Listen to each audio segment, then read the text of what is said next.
Hola, ¿cómo están? Muy buenas tardes con todos.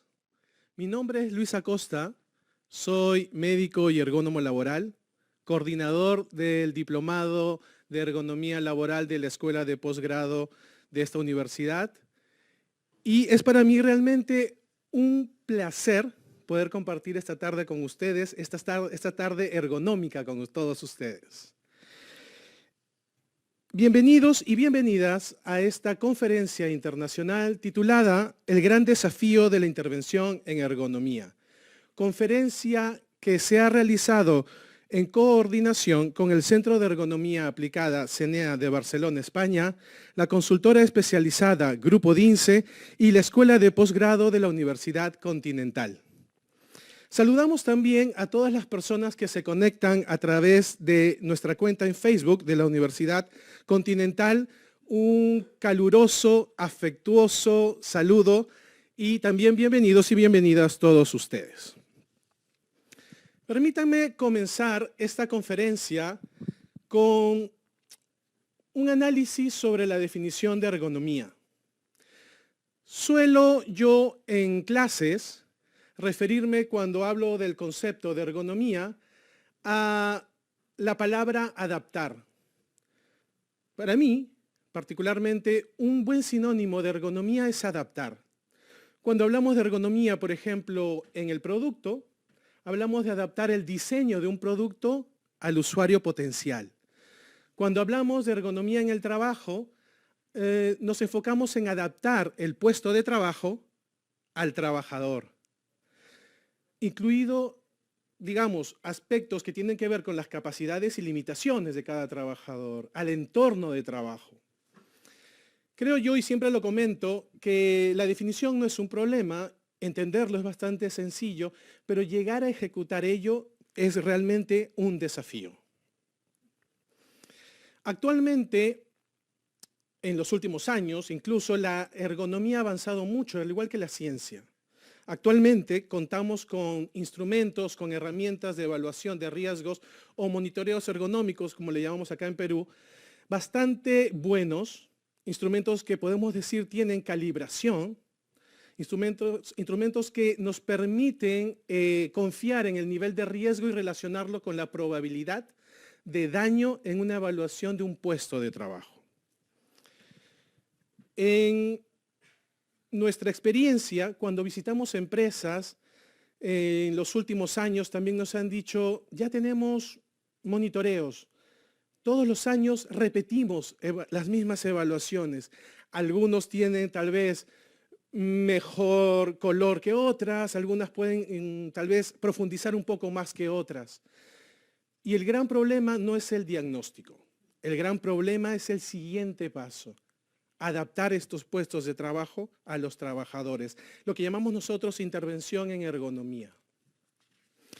Siendo que es un problema, hemos invitado al profesor Aquiles Hernández Soto, quien cuenta con más de un cuarto de siglo en estos temas, solo hablando de la experiencia en consultoría.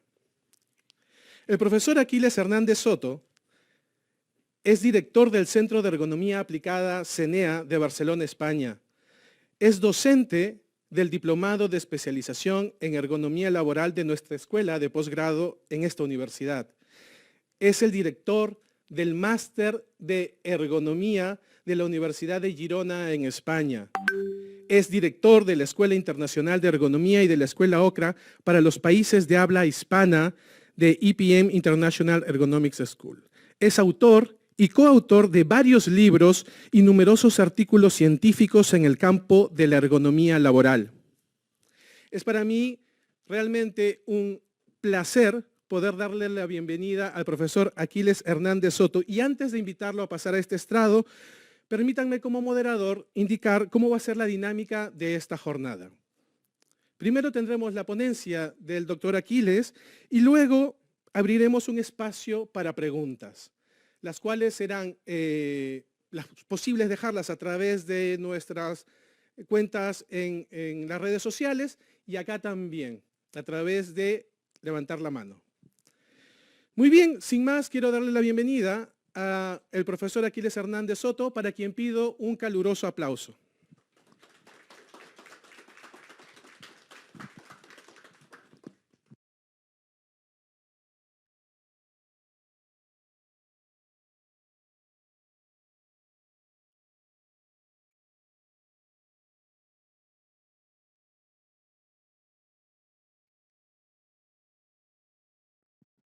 Buenas tardes.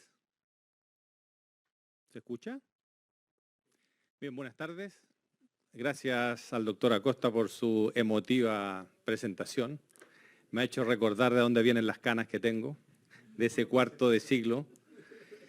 Me lo voy a tomar con humor, que es lo que toca en este minuto.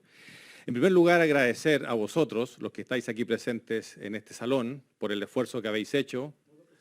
Hoy en día, la comodidad que nos da participar en este tipo de actividades online desde nuestro salón de la casa, desde nuestro trabajo, no motivan a estas actividades presenciales. Y la verdad que para mí es un gusto poder estar aquí, ver la cara de algunos de vosotros y vosotras, caras que conozco, que he compartido algunos años, en ese cuarto de siglo, aquí en Lima. Así que muchas gracias por el esfuerzo que hacéis a vosotros que estáis aquí presentes. Y también gracias a todos los que se conectan en Internet, porque creo que el tema que vamos a abordar hoy es un tema que está siempre ahí y que no solemos hablar de él. Parece ser que la labor del ergónomo termina con la evaluación de riesgos y hemos confundido el medio y el fin. Y lo que vamos a hacer hoy es precisamente entender cuál es la verdadera labor de quien dice que hace ergonomía en una organización, en una empresa.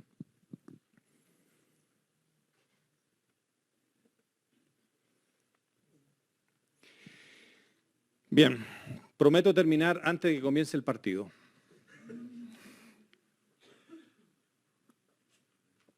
No mucho antes, pero sí antes.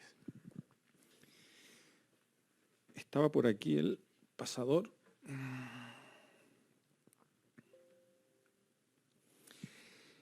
Desafío de la intervención en ergonomía.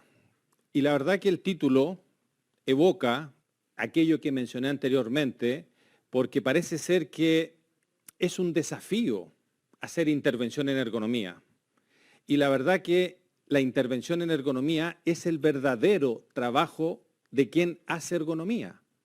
Por tanto, es un desafío como podría ser para un cirujano operar o para un arquitecto diseñar aquello que le han pedido. Es lo mismo. Lo que pasa es que no se entiende así y muchas veces las legislaciones de los países no nos ayudan a que esto se entienda. Os voy a invitar durante algunos segundos a mirar este cuadro de Magritte, es el padre del surrealismo francés, porque me va a permitir a mí definir un poco las expectativas que yo tengo de esta presentación.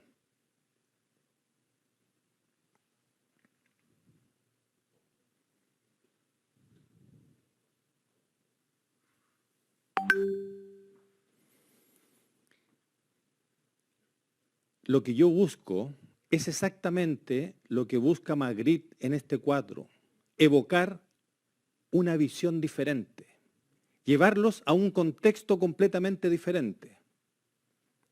Ya me diréis al final si algo me puedo acercar a este gran artista haciendo que las personas, en este caso los profesionales, tengan una visión diferente de un tema que seguramente muchos conocéis.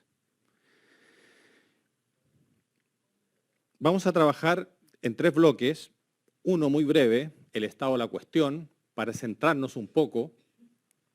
Segundo, necesito que conozcáis también muy brevemente el ciclo gestión para llegar al punto que realmente nos interesa, que es la intervención en ergonomía.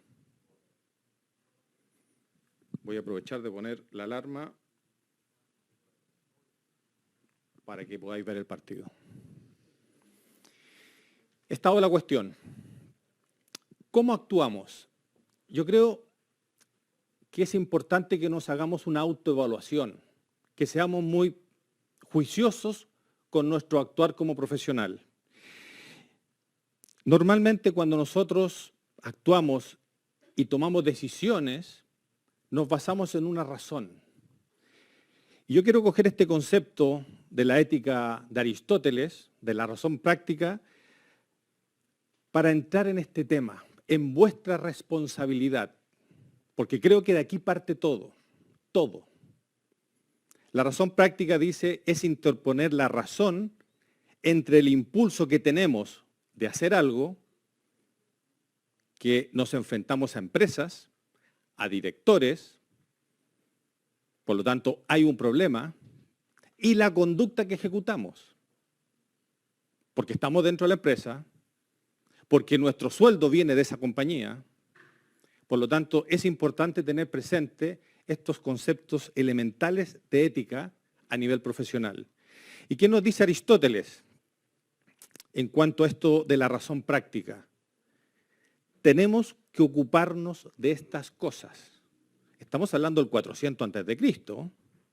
Tenemos que ocuparnos de estas cosas. Lo habla a nivel de sociedad, yo lo estoy llevando a vuestro nivel profesional. No para saber más, sino para ser mejores. Sino para ser mejores profesionales. Voy a aludir a ese cuarto de siglo que mencionaba el doctor Acosta. Ese es el éxito profesional, seguir este camino. En la medida que podáis ser mejores cada día, ayudando a los trabajadores y empresas, siguiendo este concepto de razón práctica, os aseguro que la buenaventuranza va a llegar en esta materia que es compleja. Y lo digo desde una experiencia de un cuarto de siglo. ¿Cuál es la base del problema? Aquí os presento una institución que muchos no conocéis, algunos sí, es la Clínica del Laboro de Milán. Fue fundada en 1902 y fue fundada por el profesor, el médico Luigi Devoto. Y al profesor Devoto se le preguntó por qué la llama y la funda como clínica del trabajo y no clínica del trabajador. Porque al final en esta clínica, que es la primera institución pública, no privada, pública, para prevención, diagnóstico y tratamiento de las enfermedades profesionales. ¿Por qué se funda con este nombre y no clínica del trabajador que va a atender trabajadores? Y esta es la respuesta. El trabajo es el que está enfermo. Tenemos que curar el trabajo para prevenir las enfermedades de los trabajadores. Ese es el problema. Yo llego sano a un puesto de trabajo. Y el puesto de trabajo, dado a unas condiciones de riesgos químicos, biológicos, etcétera, y disergonómicos, generan una patología en mí.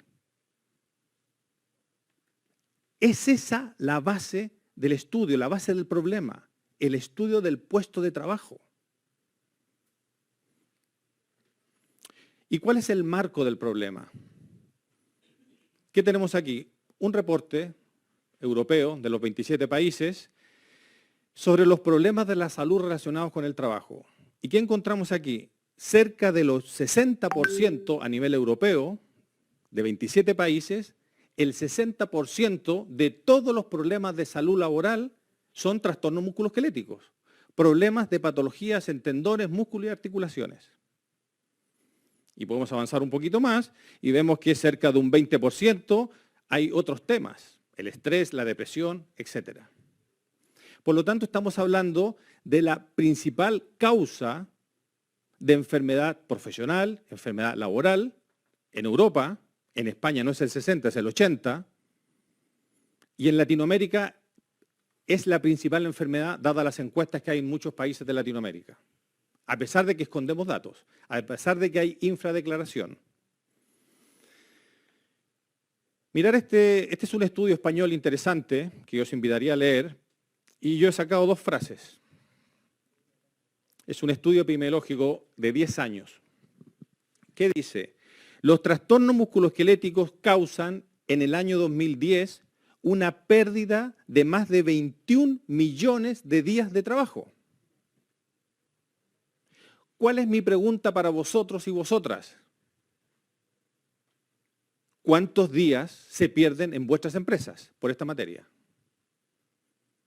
No puede ser que no me deis una respuesta. Porque estamos hablando de la principal causa de enfermedad profesional. Y los que estamos aquí y los que están conectados en Internet seguramente son profesionales del ámbito de la salud laboral. Y no tenemos respuesta a la principal pregunta. Para que las empresas entiendan por qué estamos al interior de las empresas. Porque a veces parece que somos la oveja negra dentro de la empresa. Y es todo lo contrario, lo que pasa es que no sabemos tener un discurso adecuado.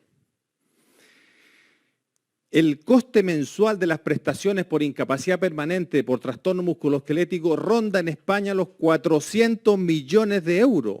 Coste mensual, 400 millones de euros. Hago la pregunta también para vosotros. ¿Y cuánto es el coste mensual de las horas perdidas en vuestras empresas por trastornos musculoesqueléticos? No puede ser que en el año 2023 no deis una respuesta a este tema. Vuelvo a la ética de Aristóteles.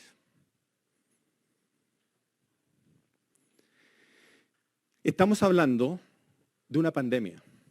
Lo que pasa es que el concepto pandemia se popularizó con la reciente pandemia.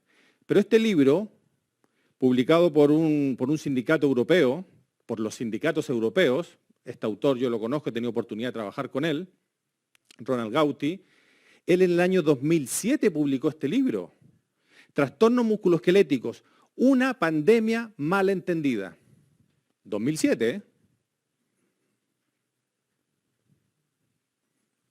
Entramos al segundo bloque, ciclo gestión de riesgos. Este es el modelo de gestión de riesgos que todos conocéis. Tiene nuestro logo porque hemos hecho algún pequeño cambio y tiene el logo de ISO, de esta Organización Internacional de Normalización, porque hoy cada paso que damos en el ciclo gestión de riesgos lo podemos hacer con estos instrumentos normativizados a nivel internacional. 162 países pertenecen a ISO, Perú incluido. Tenemos que llegar al punto 3, control de riesgos, la intervención. Entonces, brevemente voy a entrar desde el punto 1 al punto 3. Comenzamos. Punto 1. Identificación de peligros.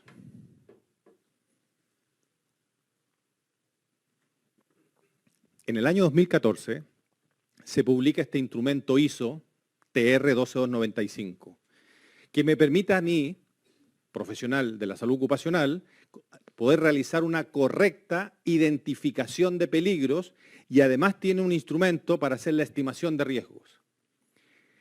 Dada la gran utilidad de este instrumento, se ha traspuesto en muchos países. Y ahí tenéis en rojo a Perú. Perú, el año 2021, traspuso este instrumento. Es un instrumento de gran utilidad. Yo acabo de terminar de dar un curso por internet, un curso de los estándares de CENEA, y comenté a los alumnos presentes de muchos países de Latinoamérica que a mí me hubiese gustado tener este instrumento cuando inicié, hace un cuarto de siglo, más o menos, cuando inicié mi carrera, mi labor profesional en este ámbito. En los años 90 no existía esto. Y se hacía de una forma completamente diferente. Y cada uno lo hacía como buenamente podía, quería. Y se colocaba el gorrito del sindicato, el gorrito de la empresa, el gorrito del ignorante voluntario, el gorrito del ignorante involuntario. Hoy no. Hoy existe este instrumento, está aprobado por 162 países y además es reporte técnico peruano. Dada la importancia de este instrumento, en el mes de diciembre se va a realizar aquí en Lima un curso de interpretación y análisis de este instrumento para ponerlo en la práctica. Nosotros llevamos prácticamente 10 años aplicándolo en empresas y realmente es de gran utilidad. El primer país que lo traspuso fue Colombia, el año 2015, un año después de la publicación oficial. Vosotros el año 2021, un poquito tarde. Vuestros vecinos bolivianos lo acaban de transponer este año. Por lo tanto, la primera lectura que podréis hacer es, si yo conozco bien mi reporte técnico peruano, ¿puedo hacer evaluaciones, gestión de la ergonomía en otros países? Por supuesto, es el mismo colombiano. Te puedes ir a Colombia a asesorar a una empresa con su instrumento colombiano porque es el mismo tuyo colombiano, peruano. Te vas a poder ir a Bolivia a asesorar a empresas bolivianas porque es tu mismo instrumento peruano. Por lo tanto, las barreras que podríamos tener técnicas en estas materias ya no existen. Y esa es otra de las virtudes de estos instrumentos que voy a citar varios, dado que nuestro ciclo de gestión está compuesto por numerosos instrumentos normativizados a nivel internacional de este tipo. Este es el primero, el más importante. Segundo, evaluación analítica del riesgo. Cuando el peligro está presente y la estimación de riesgos dice que hay que hacer una evaluación porque la condición es crítica, estimado, no evaluado, debo pasar a la evaluación analítica. La evaluación analítica es la que me permite a mí determinar la probabilidad matemática de que ese evento no deseado, llámese peligro, se materialice. Y eso significa que voy a estudiar y analizar cada uno de los factores de riesgo vinculados al peligro. Y aquí tenemos las principales normas en materia de ergonomía, que tienen de base el modelo expositivo sobre carga biomecánica. Aquí trabajamos bajo el modelo de dosis, el tiempo de exposición real a esa condición. Voy a poner un ejemplo muy rápido. Los trabajadores de las empresas que están contratados 8 horas no están expuestos 8 horas. ¿Por qué? Porque ese es el tiempo bruto. Tenemos que calcular el tiempo neto de exposición. Vale, si estamos todos de acuerdo, es impensable que hoy exista un informe de ergonomía donde no exista ese dato. Y normalmente yo no lo veo en los informes. Asumimos que está 8 horas. Es falso. Aquí tenemos nuevamente a Colombia. Colombia fue otro de los países muy adelantados en estas materias. Fue el primer país que transpuso todos estos instrumentos. Y aquí tenéis mencionado el método NIOSH, que pertenece a una de las normas, a la ISO 11228-1, porque el comité normalizador ha cogido este instrumento metodológico desarrollado por el Instituto NIOSH de Cincinnati y lo transformó en norma. ¿Qué pasa? La resolución ministerial peruana habla de esto. Por lo tanto, estamos alineados. Lo que pasa que, desde mi perspectiva y con el cariño que le tengo a Perú, vais tarde en el desarrollo de estas normas. Esta norma está transpuesta en El Salvador, en Costa Rica, en Argentina, en Uruguay. Bolivia lo está haciendo. ¿Y vosotros? ¿Dónde está este desarrollo técnico? Es transponer lo que grandes investigadores como en el NIOSH desarrollaron en su momento y se transformó en norma. Es transponer. Estos instrumentos nos permiten hacer una evaluación del riesgo enfocado al rediseño. ¿Por qué? Porque tengo un puesto de trabajo, voy a hacer la evaluación de riesgos y me va a dar riesgo no controlado, me va a dar un numerito, cada factor de riesgo me va a dar un numerito y yo voy a tener que rediseñar. Por lo tanto, estos instrumentos metodológicos, estas normas ISO, estas normas colombianas, estas normas salvadoreñas, me permiten a mí saber qué factores de riesgo debo intervenir para proponer un rediseño que impacte sobre el nivel de riesgo. Pero también son útiles para el diseño. Y de hecho la norma lo dice. También son para el diseñador y fabricante de maquinaria. Y es por eso que en Europa estas normas son normas armonizadas de obligatorio cumplimiento para el fabricante y diseñador de maquinaria. Si él quiere comercializar su maquinaria en Europa, tiene que colocar este sello de conformidad europea. Y este sello de conformidad implica que cumple las normas armonizadas, entre ellas las de ergonomía. Por lo tanto, cuando veáis una máquina en una industria que tiene este sello, es muy probable, depende del año de la máquina, que cumpla la normativa en ergonomía. Pero tener mucho cuidado, porque existe otro sello, que no es de conformidad europea, se llama China Export. Y es muy, muy similar por esas casualidades de la vida. Por lo tanto, mucho cuidado porque este sello no garantiza el cumplimiento de ninguna norma en materia de ergonomía. Y por eso tenemos este personaje que nos dice, cuidado, cuidado con este tema. ¿Qué nos ofrecen estas herramientas ISO? Nos permiten hacer una evaluación específica, una evaluación analítica. Cada factor de riesgo lo vamos a medir cuantitativamente, como estáis viendo aquí. Y a partir de ese factor de riesgo que yo he medido cuantitativamente, conozco su grado de implicación en el nivel de riesgo final para poder proponer acciones correctivas, acciones de intervención. Tengo un paciente con 41 de fiebre. Ya sé qué tengo que hacer, como mínimo.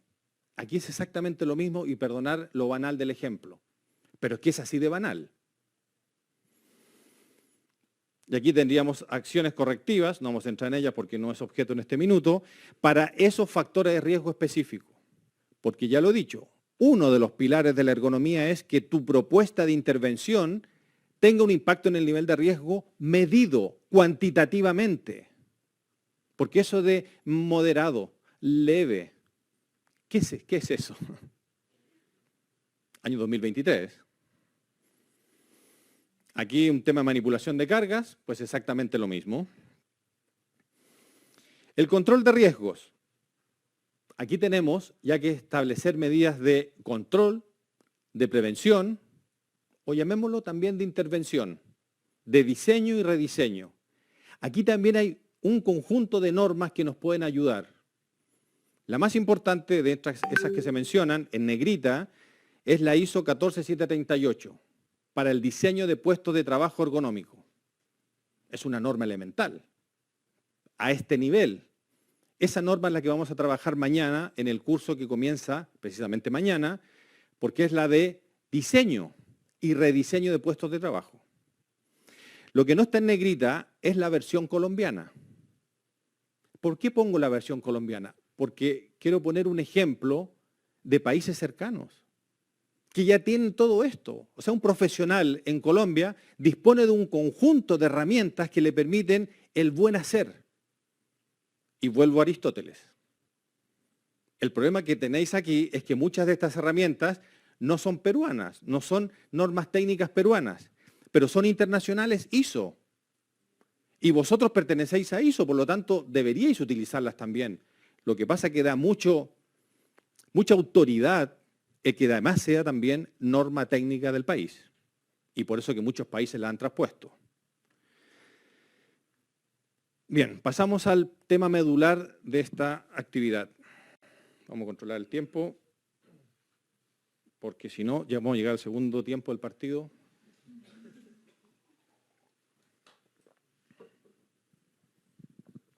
Intervenciones en ergonomía. Aquí parece ser que está el desafío. No, aquí está el trabajo de quien dice que hace ergonomía. Permítame que lea. ¿Por qué en el 80% de los casos nos encontramos medidas preventivas ineficaces?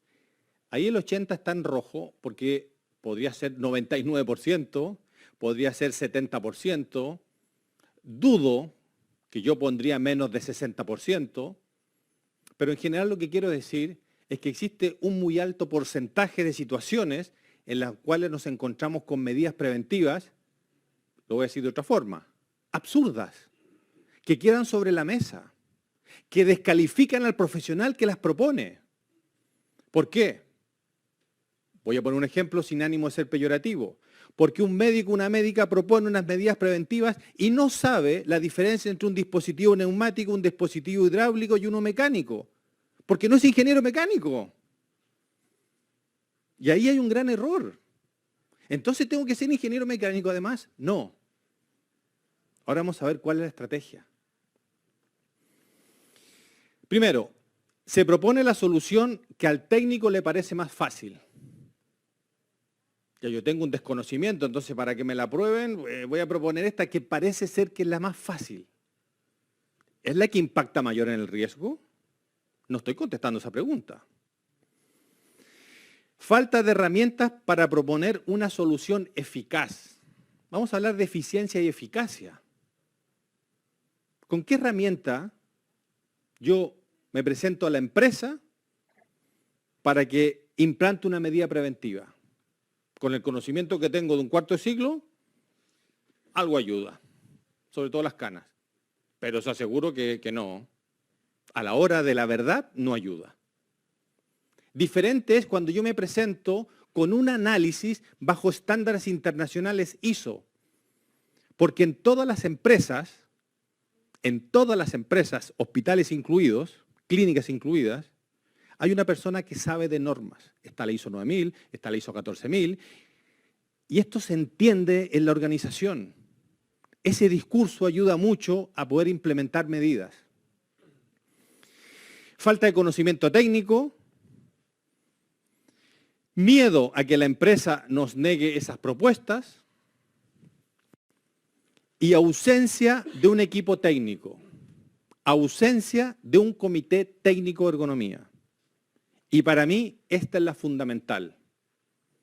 La experiencia me dice que si en una empresa viene un consultor externo de ergonomía o el propio consultor interno asalariado de la empresa propone medidas preventivas sin un análisis de un equipo técnico, sin un análisis de los responsables de los procesos, es muy probable que esa medida quede encima de la mesa o se vaya a la papelera que destruye papeles o se vaya al icono de papelera. Para mí este es el secreto. Tenemos que constituir un equipo técnico, un comité técnico de ergonomía en la organización. Y yo, ergónomo, me presento con mis evaluaciones, con todos mis análisis, a discutir cómo debería ser esa intervención con los responsables de los procesos. Normalmente, el ingeniero de procesos, si es que existe, o ingeniería en general, mantenimiento, depende de la empresa, calidad, porque yo voy a intervenir en un proceso que está generando para la empresa eso que está buscando la empresa, posicionamiento en el mercado, aumento del capital social, lo que queráis. Y yo lo voy a intervenir. Y tú no tienes el conocimiento suficiente para intervenirlo, tú sabes de ergonomía. ¿Qué tipo de intervenciones podemos ofrecer como soluciones para reducir el nivel de riesgo? Hay soluciones estructurales. Tenemos que cambiar el puesto de trabajo. Porque cuando se diseñó, no se pensó de forma correcta. No se pensó que iba a haber una persona ahí. ¿Cómo no se iba a pensar eso? Es que muchas veces no se piensa. Y aparece una persona ahí y nos damos cuenta, uy, es que no habíamos pensado A, B, C. Organizativas. Hay alguien que diseña el proceso. ¿Por qué hacemos una pausa a las 9 de la mañana? ¿Por qué la comida es a las 12? ¿Por qué la segunda pausa la colocamos antes que la gente se vaya a su casa? ¿Qué sentido tiene? ¿Cuál es el criterio técnico de esa medida organizacional? El procedimiento de trabajo. En teoría, ingeniería de procesos sabe mucho de esto. En teoría, en las empresas que existen, ingeniería de proceso, o ingenieros e ingenieras de proceso. Pero aún así, las herramientas que utilizan los ingenieros e ingenieras de proceso son bastante arcaicas, sobre todo cuando hablamos de métodos y tiempos, MTM1, MTM2, UAS. Y normalmente sucede que hay un proceso que funciona y el área de marketing pues define que vamos a hacer una promoción del 2x1. Por lo tanto, en la caja ya no van 2, van 3. Y la caja ya no es de tal tamaño, es de otro tamaño. Por tanto, el pallet ya no es de ese tamaño, es más grande. Por tanto, ha cambiado todo. ¿Y qué pasa cuando visitamos una empresa? Nos dicen, no, es que es una promoción, es momentáneo. Y uno va al año siguiente y dice, no, es que la promoción fue exitosa y se ha quedado así. ¿Y se ha hecho la evaluación de riesgos? No, existe la anterior. ¿Y qué tiene que ver la anterior con la actual? Y por último, la formación del trabajador en ese proceso. Mi objetivo es ahora entrar en aspectos prácticos, vamos a ver casos.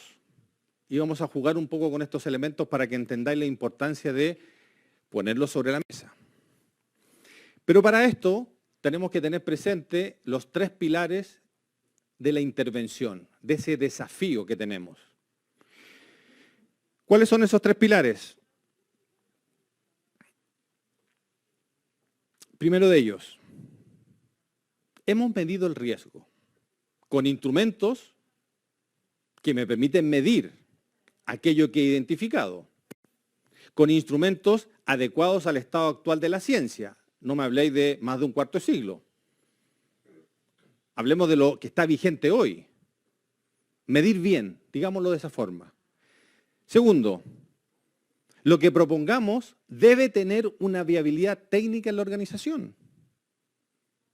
Y por eso muchas veces las propuestas quedan en la mesa, porque no tienen viabilidad técnica.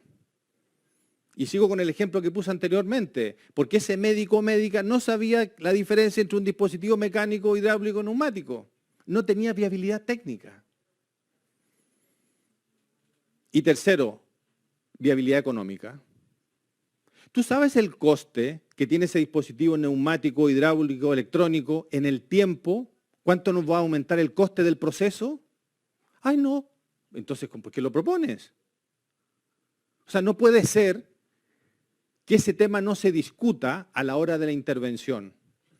Estos temas se discuten en el Comité Técnico de Ergonomía. Yo llego a la empresa, o es mi empresa, con un comité técnico formado en ergonomía, evidentemente no al nivel de un magíster en ergonomía, pero en relación a los peligros y riesgos que tiene mi compañía, y nos reunimos. Voy a poner el caso de una empresa cliente nuestra de Ecuador, que está acá al lado, Pronaca. Es un ejemplo en Latinoamérica y es un ejemplo en Europa como empresa.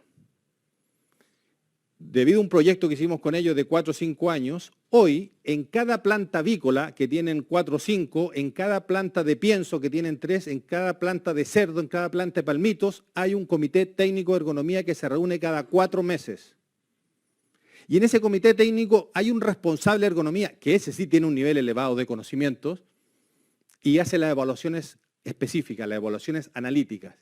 Y en esa reunión se discuten las intervenciones en base a estos 3 pilares. Esta propuesta que estamos discutiendo todos, ¿tiene viabilidad técnica? ¿Cuánto nos va a costar la implementación de ese dispositivo neumático? ¿Cuánto va a ser el coste de mantenimiento periódico de ese dispositivo neumático? ¿Estamos dispuestos a asumirlo?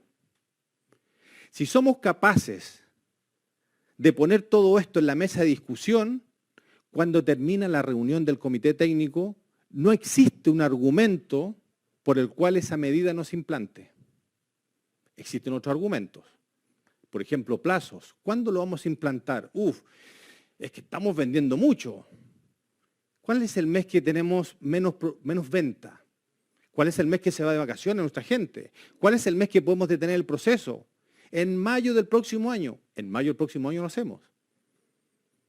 Pero no existe otro argumento porque todos los argumentos sólidos se han discutido. Entonces, vamos a comenzar a hablar de estos tipos de intervenciones, siempre teniendo en mente que cada una de ellas se debería analizar dentro de un comité técnico de ergonomía. Por eso nuestra labor como asesores de ergonomía es que cada empresa constituya su comité técnico de ergonomía, pero que venga desde la dirección la responsabilidad, porque si no, yo soy el ingeniero de procesos y viene el doctor Acosta con su historia de ergonomía, ¿por qué voy a ir a la reunión con el doctor Acosta? Yo tengo mis problemas. Que él haga su trabajo. No. Es que tus problemas están asociados al trabajo que está haciendo él. Y hay una obligatoriedad que viene desde arriba a que tú participes, que es lo que pasa en Pronaca. En esa reunión, que yo he estado porque audito esa empresa, o auditaba, ahora estamos retomando después de la pandemia, en esa reunión normalmente hay 11 personas presentes. 5 del primer turno, 5 del segundo turno, en cada turno hay un especialista en ergonomía, y el 11º, ¿sabéis quién es? El director de planta. Ese director o directoras, porque también las hay, ¿qué hace? En algunos casos, bendice la reunión y nada más, pero es que eso ya es muy útil. Porque vamos a ir todos a la reunión porque viene el director y estamos todos convocados, o no voy a ir. Y en otros casos, tengo casos de directores de planta que se implican en el proceso. Algunos que se implican incluso demasiado. Bien, comencemos con intervenciones. Vamos a ver intervenciones estructurales. Aquí tenemos una empresa química cerca de Barcelona y estamos viendo una trabajadora que manipula esos bidones. Hay dos tipos de bidones, por lo tanto hay un multitarea. Voy a usar un poco el lenguaje técnico. Hay un proceso que es un modelo expositivo diario, pero es multitarea. Hay dos tipos de productos, bidones de 5 litros, bidones de 8 litros, y estamos viendo el de 8 litros. Pero en general ese es el proceso. Si nosotros lo llevamos al ciclo gestión, van a aparecer peligros, según el reporte técnico peruano, voy a hacer la estimación de riesgo, me va a decir que el riesgo es crítico y me va a obligar a dar el siguiente paso, que es la evaluación de riesgos.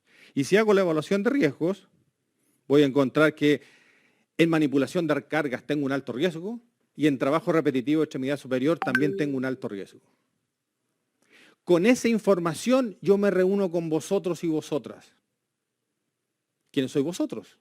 El Comité Técnico de Ergonomía.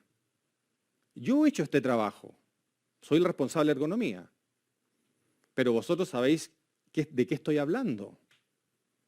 Ahí he puesto también la nomenclatura colombiana, norma técnica colombiana, porque si esto sucediera en Colombia, yo les diría, según la norma técnica colombiana y según la norma ISO, estamos en una condición de riesgo inaceptable. Y puedo profundizar. Ese es mi argumento, para que empecemos a intervenir este puesto. Y la intervención ergonómica, ya lo dijimos, necesita estos tres pilares. En esta discusión que estamos teniendo, hay alguno, vamos a suponer que es el ingeniero de mantenimiento, que dice, hay otro proceso que tenemos, o en otra planta donde yo trabajé, trabajábamos con ingrávidos, manipuladores ingrávidos. Analicémoslo, si en este puesto sería viable. Y hay otra persona que dice, necesitamos implementar lo que tú necesitas, que es elevar y bajar el puesto de trabajo, modificar las alturas para los diferentes tipos de cajas, dado que es un multitarea, una mesa rodillo regulable en altura, y esa la podemos hacer nosotros. Estoy hablando de comprar ingrávidos y estoy hablando de generar nosotros un rediseño. Eso lo podemos discutir. Si parece ser que desde el punto de vista de la viabilidad técnica y la viabilidad económica tiene sentido, ¿cuál es mi labor? Voy a evaluar el impacto en el nivel de riesgo. ¿Vale? Y más o menos aquí tenemos un diseño conceptual de lo que podría ser este puesto rediseñado. Por lo tanto, esos instrumentos ISO que tienen un método, que ya lo cita la resolución ministerial 375 peruana, me permiten hacer una simulación del riesgo. ¿Cómo? En la condición que quedaría. Estamos en la reunión del comité técnico, no hemos comprado nada. Pero hemos discutido aspectos económicos, aspectos de viabilidad técnica, y yo ahora voy a hacer el análisis en términos de impacto en el nivel de riesgo. Si eso lo implementamos, pasamos a un nivel de riesgo controlado y en algunos casos lo eliminamos. Por lo tanto, estamos diciendo que hay viabilidad técnica, porque se discutió, hay viabilidad económica, porque ya la discutimos, y lo que yo estoy analizando es el impacto en el nivel de riesgo. Si esto es así, esto se implementa. Y ahí lo tenéis. No hay argumento que sustente que esto no se debe implementar. A no ser que sea la voluntad de la dirección, pero si estamos en este proyecto, evidentemente hay voluntad. Seguimos con intervenciones estructurales. Aquí hay otro caso, nivel de riesgo elevadísimo, complicado este proceso, nivel de riesgo muy elevado en la extremidad derecha. Estamos discutiendo, hemos discutido, está el responsable de calidad, está el responsable de mantenimiento, está el señor de marketing o señora de marketing, porque este es un producto que marketing lo tiene lo cuida mucho. Estoy inventando una situación, pero puede ser perfectamente real. Y yo estoy defendiendo la ergonomía de los trabajadores, o la disergonomía que tiene este puesto, según vuestra legislación. Esta es la solución. Hay que mecanizar el proceso. Esto hay que tenerlo presente. Hoy en día, vamos a decir que sobre todo el sector secundario de transformación, debido al desarrollo tecnológico, está evolucionando a este tipo de ayudas mecánicas. Y no nos podemos negar, es una realidad. Con lo cual nos toca participar en esto. La pregunta que nos podríamos hacer es qué pasa con los trabajadores, o trabajadoras en este caso.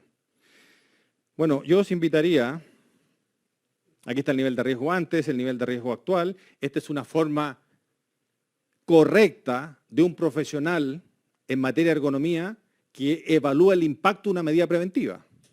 ¿Cómo estaba antes? ¿Cómo va a quedar ahora? Y dámelo numéricamente. Pues estoy hablando con ingenieros de procesos, estoy hablando con ingenieros de mantenimiento, estoy hablando con la dirección. Esos señores saben de números, no saben de leve, moderada. Pues en estas situaciones que os vais a ver enfrentados, sobre todo en el sector, ya digo, secundario de transformación, que Perú tiene una gran industria, pero estamos llegando a nivel primario y también a nivel terciario, os invitaría, lo puse, pero no sé por qué no sale, quizás sale aquí. Vamos a ver otra medida estructural, aquí tenemos otro trabajador, realiza una fuerza importante para el desmontaje de esa pieza, aquí tenemos el nivel de riesgo medido con ese instrumento ISO, hasta aquí está mi trabajo de ergónomo y estamos discutiendo esta medida preventiva. Ya está implantada, pero perdonadme que nos lleva a esa situación de que estamos discutiendo porque el responsable de ingeniería conoce esta máquina, porque el de mantenimiento ha tenido oportunidad de trabajar con ella en otra empresa, por los motivos que sean. La discutimos y evaluamos su impacto en el nivel de riesgo. Y ahí lo tengo. Cuantificado por extremidad. ¿Cuánto impacta esta medida preventiva? ¿Nos interesa o no desde el punto de vista del nivel de riesgo? El tema económico y tema técnico está discutido. Yo voy a, sobre todo desde mi labor, discutir el impacto de la medida en términos de nivel de riesgo, porque puede ser que para mí no sea suficiente y necesite implementar otras medidas complementarias, que podría ser, por ejemplo, organizacionales. Y aquí aparece el libro que os quería recomendar. Este es un libro de un sociólogo economista norteamericano, Jeremy Rifkin, que habla del fin del trabajo. Y para que os animéis a leerlo, él cuenta, al inicio del libro, quién fue el primer ciudadano, vamos a decirlo así, que perdió el trabajo dado el desarrollo tecnológico. El caballo en Inglaterra. Miles de caballos quedaron sin trabajo. Y ahí empieza su historia. Por lo tanto, es una realidad que vais a vivir y tenemos que aprender a convivir con ella. Y yo creo que la lectura de este libro os puede ayudar, sobre todo si trabajáis en el sector, como decía anteriormente, secundario. Este es un caso que analizaremos mañana en el curso, bueno, no mañana, esto seguramente será el jueves ya, de una situación en una empresa auxiliar de automoción, con un alto nivel de riesgo y hay que establecer medidas estructurales. Y aquí tenemos el rediseño. Hemos eliminado el factor de riesgo que más contribuye al riesgo, que en este caso era fuerza. Pero además hemos mejorado la postura de muñeca, además hemos minimizado la frecuencia de acciones por unidad de tiempo, es decir, hemos intervenido todos los factores de riesgo, pero sobre todo tenemos que impactar en el principal, y en este caso era fuerza. Dejamos las medidas estructurales de lado y nos vamos a las medidas organizativas.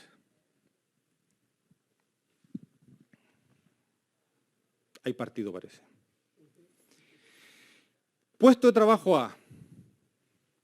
Hace una tarea de levantamiento de cargas.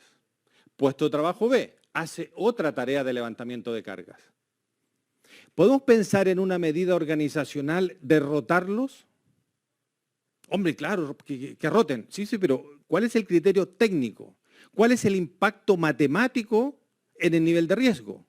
Porque si no hay un impacto en temas biomecánicos, que es mi problema, dada la pandemia que ya mencioné, ¿qué sentido tiene? Puede tener otros sentidos, pero no biomecánico. Puede ser social, puede ser del tipo que queráis, pero el impacto biomecánico. Y aquí lo tenemos. Si hacemos una rotación, podríamos tener un impacto de alrededor del 10%. Eso es mucho o poco. Sería como si os preguntara a vosotros sobre vuestro sueldo. ¿Es mucho o poco? Y después le preguntara a un inglés y después le preguntara a un subsahariano. Se entiende lo que es mucho poco, ¿cierto? Es completamente relativo. Pero quizás este 10% más un 30, 40, 50% con una medida estructural, ya está en un 60%. Claro, porque tengo que proponer medidas que vayan sumando y discutir con la empresa. Mira, si implementamos A, vamos a lograr un 40%. Si A más B, un 60%. Y si solamente hacemos B, un 10%. Estamos en la reunión del comité técnico. O quizás ya estoy a nivel de dirección, discutiendo con quién toma las decisiones. Porque las decisiones, perdonar, yo no las tomo. A pesar de que somos asesores de grandes compañías, no las tomamos nosotros, la toma la dirección de la compañía. ¿En base a qué? A los argumentos técnicos, económicos que nosotros le brindamos. ¿Quién es? El comité técnico, no yo, ergonomía. ¿Sí? Insisto en la importancia del comité técnico de ergonomía. Otras medidas organizacionales, introducir pausas. Cuidado con este tema. Porque si yo conozco el método que me permite a mí reducir el impacto del nivel de riesgo para contraer patologías de extremidad superior, incorporando pausas, este puede ser el camino que me parece más fácil. Sí, desde el punto de vista documental es el más fácil. Del punto de vista práctico es prácticamente imposible. Porque las empresas no van a estar dispuestas a reducir tiempos productivos. Para implementar estas pausas, tengo que hacer intervenciones estructurales y ganar tiempo. Y ese tiempo que me queda negociarlo con la compañía, ¿lo necesitáis para producir más? Sí, pero déjame una parte de ese tiempo para incorporar las pausas. O no, no lo necesito porque la producción la tenemos vendida y no queremos stock. No queremos almacenes. No tenemos previsto un crecimiento en el tiempo. O sí, tenemos previsto un crecimiento de un 15% anual en los próximos 5 años. Eso lo tenéis que saber a la hora de hacer intervenciones. Porque la decisión va a venir por ahí. Y aquí podemos ver el nivel de riesgo esperado si incorporamos este tipo de pausas. Por ejemplo, los ingrávidos, estos manipuladores de carga, en una primera etapa muy corta hoy en día, producen un aumento del tiempo de ciclo del trabajador. Es decir, tardo más. Claro, porque estás aprendiendo. Pero después se invierte y tardan menos. Pero tienes que estar dispuesto a aceptar ese periodo. Intervenciones de formación de hábitos posturales. Muy rápido para ir avanzando. Actual, lo que pasa con el trabajador. Veis que hay una torsión axial de tronco en una manipulación de cargas. Hay que formar al trabajador para que este carro lo ubique de otra forma y pueda coger la caja de otra forma. Estas intervenciones de formación son complementarias. El otro día discutía con una persona que me decía que, era una pregunta en el campus e-learning, que cómo podía evaluar si el trabajador flexionaba o no flexionaba el tronco en una manipulación de cargas. ¿Cuál es la respuesta? El problema no es el trabajador, volvemos a Luigi Devoto, el problema es el puesto, la caja está en el suelo. Hay que sacar la caja del suelo. O sea, no pensemos trasladar el problema al trabajador, porque esa es la forma más fácil. No, es que como no se entera, como es mayor, como es mujer, como es... No, esto no va así. El responsable es el puesto de trabajo. Y nosotros tenemos que preocuparnos que el diseño fuerza al trabajador a hacer la tarea como la hemos definido. Aquí tenemos la valoración del impacto de esta medida. Aquí hay otra, no voy a entrar en más detalles, porque quiero que veamos un par de casos completos. ¿Vale? Creo que sigo bien de tiempo. Vale. Permitirme que presente, con el permiso de Diana, este caso. Es una alumna nuestra del máster de ergonomía que hizo un estupendo trabajo en un proyecto. Y voy a contar cosas que podéis leer porque esto está publicado en una revista. Este proyecto fue publicado por la revista Medicina del Trabajo Española. La podéis descargar, si no la pedís y la podéis bajar, pero hay temas que no están expuestos en ese paper. Es un paper. Entonces yo voy a contar el proyecto un poco desde el conocimiento que yo tuve con esta alumna que hizo una intervención en una empresa y que trabajó codo a codo con el área de ingeniería. Tengo autorización de ella para mostrar este caso. Planchado de chapetas. Aquí tenemos el puesto de trabajo. Esta es la operaria.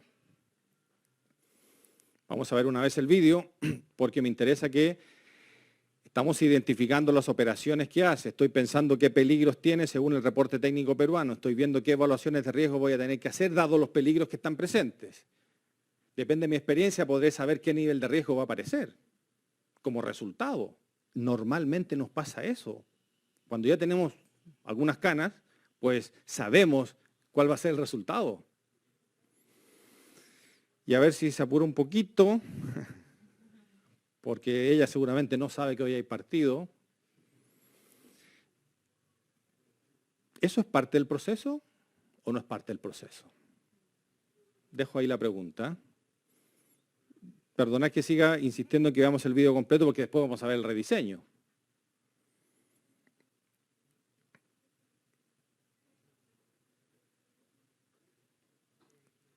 Y ya está.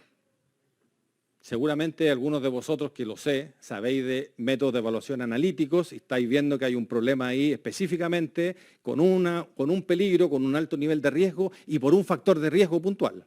Seguramente ya lo estáis viendo. Sí, pero a la organización no le interesa lo que opina el doctor Acosta. Y perdóname, Luis, que te use de ejemplo. Es muy diferente que yo le hable en términos de incumplimiento de una norma ISO. ¿Qué tenemos aquí? Tenemos el trabajador 1, trabajador 2 y trabajador 3. Mirar el tiempo de ciclo, es decir, cuánto tarda cada trabajador. La trabajadora 1 tarda 93 segundos, la trabajadora 2, 106 segundos y el trabajador 3, 84 segundos. Ya tenemos un problema. Porque hay una trabajadora que va muy lenta. ¿Y por qué va lenta? Necesitamos la velocidad estandarizada, quizás de 90 para los 3, para producir lo que necesitamos producir porque ya está vendido. Aquí tenemos la evaluación de riesgo con el método OCRA, que también es norma española y que además aparece en la resolución ministerial 375. Por lo tanto, es la misma herramienta que podría utilizar un peruano, un español o un alemán o un costarricense. ¿Y qué me dice? La trabajadora 1 tiene un alto riesgo en derecha y izquierda. La trabajadora 3 también tiene un alto riesgo en derecha e izquierda. Sin embargo, la trabajadora 2 tiene menos riesgo. Ah, fabrica menos y tiene menos riesgo. Sí, porque si tarda más, fabrica menos, pero tiene menos riesgo. Aquí aparecéis vosotros. Lo que está en rojo es el índice de riesgo. Para que tengamos una relación de lo que está pasando en términos de tiempo de ciclo, en términos de unidades producidas. La trabajadora 1 produce 360 unidades y la trabajadora 2 solo 300 unidades. Ahí está esquematizado el nivel de riesgo según la norma ISO 11228-3, según la norma colombiana, según la norma uruguaya, etcétera, etcétera, según el reporte técnico peruano que cita esta norma. Ahí tengo los factores de riesgo que hay que intervenir. Estoy viendo dónde tengo que proponer acciones de intervención, porque tengo el riesgo bien medido. Y aquí está el rediseño. Para lograr este rediseño, hubieron 3 prototipos. El primer prototipo falló. ¿Por qué? Porque no lograba la calidad esperada del pegado de chapetas. El segundo prototipo también falló, porque a pesar de que mejoró el tiempo pegado, aumentó mucho mejoró el tiempo, bueno, tuvo otro impacto, no recuerdo ahora cuál es. La calidad del pegado. Mejoró la calidad del pegado, pero aumentó el tiempo. Y recién el tercer prototipo funcionó. Mirar, hemos pasado de realizar el trabajo en 84 segundos a realizar el trabajo, si lo materializamos, en 72 segundos. Este es el impacto en el nivel de riesgo. Y mirar las unidades que podemos producir si aplicamos esta intervención. La pregunta es, ¿necesitamos producir más? Sí, entonces nos interesa. No necesitamos producir más, quizás no voy a producir más, pero tengo tiempos que le puedo dar a la trabajadora para hacer pausas. Aquí tenemos el rediseño, lo voy a adelantar un poquito, la operación ya la conocéis.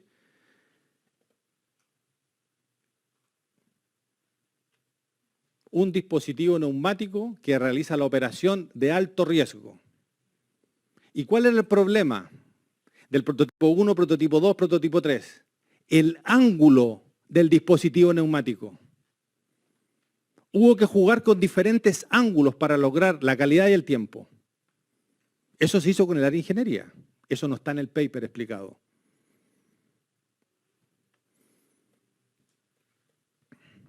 Hay un aumento de la producción por trabajador. Si a la empresa le interesa, esto lo va a mirar con muy buenos ojos y seguramente te va a preguntar, ¿podrías ir a mirar otro puesto que nos interesa? Porque nuestra expectativa de crecimiento en el mercado de ese producto va a aumentar o ha aumentado y nos van a llamar de esa forma. Pero mirad esto otro. ¿Qué tengo aquí? El segunda fila en verde. Probabilidad de daño. Tengo un 50% de probabilidad de contraer una patología en los próximos 8 años. Un 50%. Estoy en la categoría roja. Eso quiere decir que una de cada 2 trabajadoras va a tener una patología.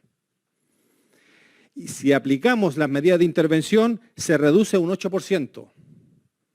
El 8% es la misma probabilidad que tiene esa persona de contraer una patología de una persona que no está expuesta. Por lo tanto, fin del proceso. Estamos hablando de un impacto, yo lo voy a decir de otra forma, en disminución de horas perdidas. Lo que dijimos que analizan en España. Horas perdidas. Ahora, si llega el doctor Acosta, pues seguramente me hablará de reducción de patológicos, pero conociéndolo, seguramente en su informe también hablará de horas perdidas.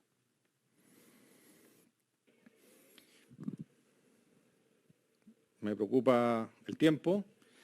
Este es otro caso un poco antiguo nuestro, es una empresa auxiliar de automoción, lo voy a pasar muy rápido. Aquí tenemos un tema de coste-beneficios que me gustaría que discutiéramos. Riesgo alto en extremidad derecha, 1.222 unidades producidas al día. Rediseño. Hemos pasado de un tiempo de ciclo de 21 segundos a un tiempo de ciclo de 14 segundos. Hemos pasado de un alto nivel de riesgo a un riesgo controlado. Por eso está implantado. Eso que está ahí es un dispositivo neumático que costó 2.200 euros hace unos 10 o 12 o 15 años. Más lo que le pagaron a CENEA, porque nos vamos gratis a las compañías, evidentemente. Más que el tiempo que tuvimos que hacer las pruebas piloto en la máquina, que era una línea de producción, que se detuvo la producción. Más las horas de ingeniería. Es de esta empresa, que es un auxiliar de automoción que fabrica cinturones de seguridad, mejora continua es la responsable de ergonomía. Ahí vivían 2 ingenieros de mejora continua trabajando en este proyecto. ¿Cuánto cobran hora? ¿Por qué? Porque le destinamos, me invento, 25 horas de cada uno de ellos, son 50 horas. ¿Cuánto le costó a la compañía esta intervención? Coste. Sumemos los costes. Sí, pero después toca la otra columna. Los beneficios. ¿Cuáles son los beneficios? Tengo un aumento en la producción, no sé si puse el valor acá. ¿Cuánto ha aumentado la producción? Hemos pasado de 1.288 unidades a 1.535 unidades.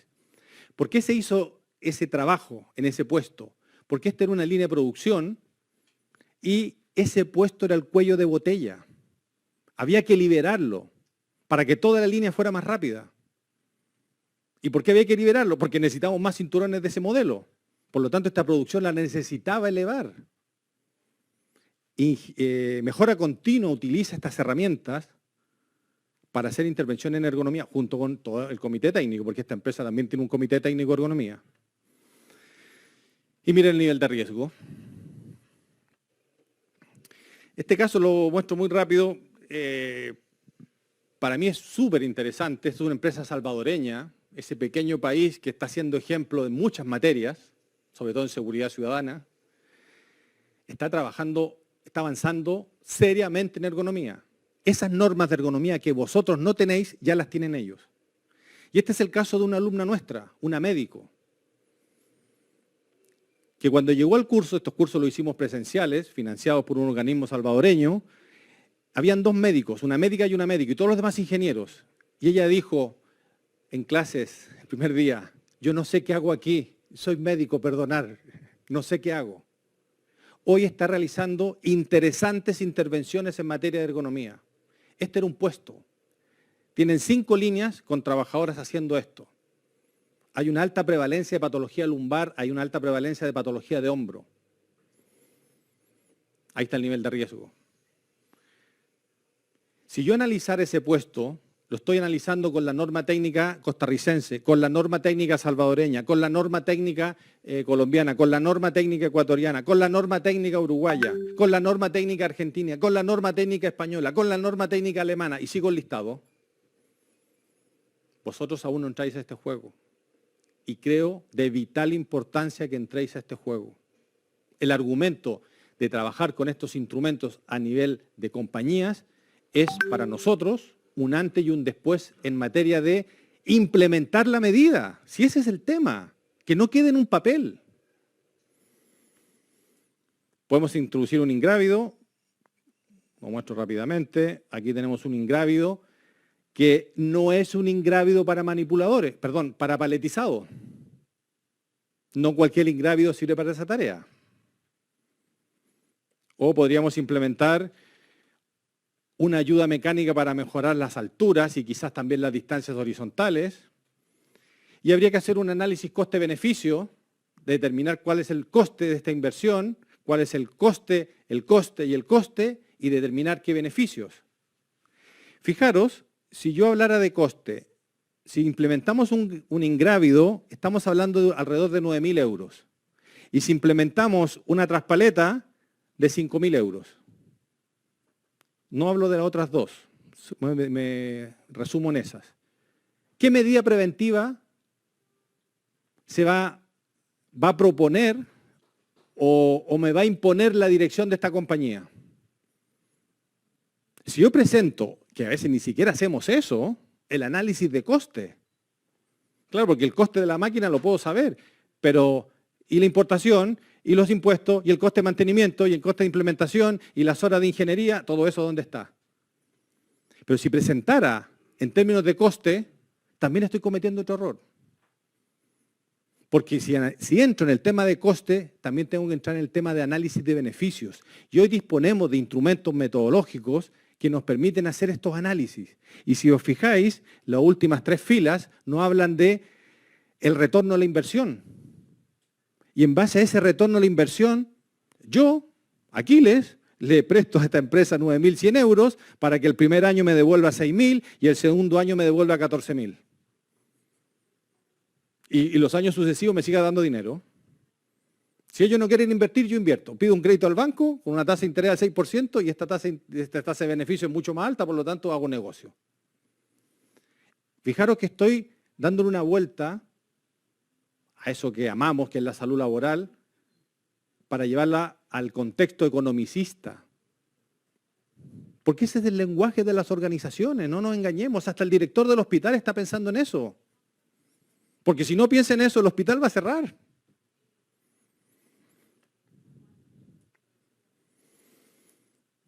Y aquí es cuando me callo y pasamos al coloquio. Muchas gracias y quizá me pasé unos minutos a disculpar.